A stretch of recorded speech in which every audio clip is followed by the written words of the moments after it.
सुप्रभात कस्तूरियंस। आज हम पाठ्यपुस्तक शेमुशी के पाठ 5 जननी तुल्य वत्सला को पढ़ेंगे। ध्यान से सुनिए, इस पाठ में हम क्या क्या सीखेंगे। माँ की ममता का महत्व समझेंगे। इस पाठ से हम और क्या सीखेंगे। माँ के आशीर्वाद के बिना यह जगत बहुत दुखमय है। केवल मानव जीवन में ही नहीं बल्कि पशुओं, पक्षियों आदि में भी माता के मातृभाव होता है, यह भी समझेंगे हम। और बच्चे के बिना माँ की स्थिति से भी हम परिचित होंगे। बच्चे के सुख दुख ही माँ बाप के सुख दुख होते हैं, इसे भी हम इस पाठ के द्वारा समझेंगे। पाठ को देखिए। कश्चित् कृषकः बलिवर्दाभ्याम क्षेत्रकर्षणं कुर्वन् आसीत्।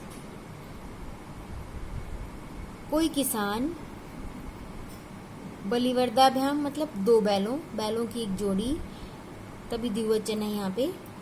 दो बैलों को खेत में जोत रहा था। तयो बलिवर्दयो एकै शरीरेण दुर्बलै जवेन गन्तुं शक्तः च आसीत्। उन दोनों बैलों में से एक बैल बहुत दुर्बल था, बहुत कमजोर था। अतः कृषकः तं दुर्बलं वृषभं तोदनेन नुद्यमानः अवर्तत।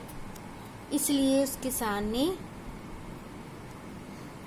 उस दुर्बल बैल को जबरदस्ती जोतने में लगा दिया।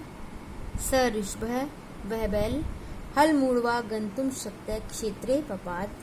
वह बैल हल चलाने में असमर्थ होते हुए, उसके वो शक्ति से हीन था, हल चलाने में असमर्थ होते हुए खेत में ही पपात गिर पड़ा। क्रुद्धः कृषिवल तम उत्थापयतु बहुवारं यत्नम अकरोत्।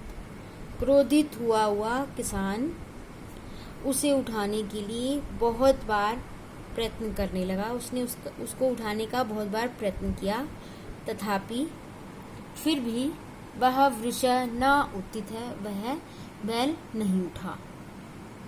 भूमौ पतितः स्वपुत्रं दृष्ट्वा सर्वधेनूनां मातु सुरभे नेत्राभ्याम अश्रुणि अविरासन।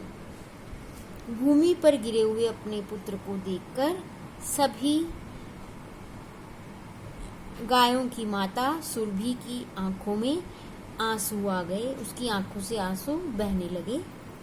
सुरभे आम अवस्थाम दृष्ट्वा, सुरभि की ऐसी अवस्था देखकर सुराधिपः ताम पृच्छत।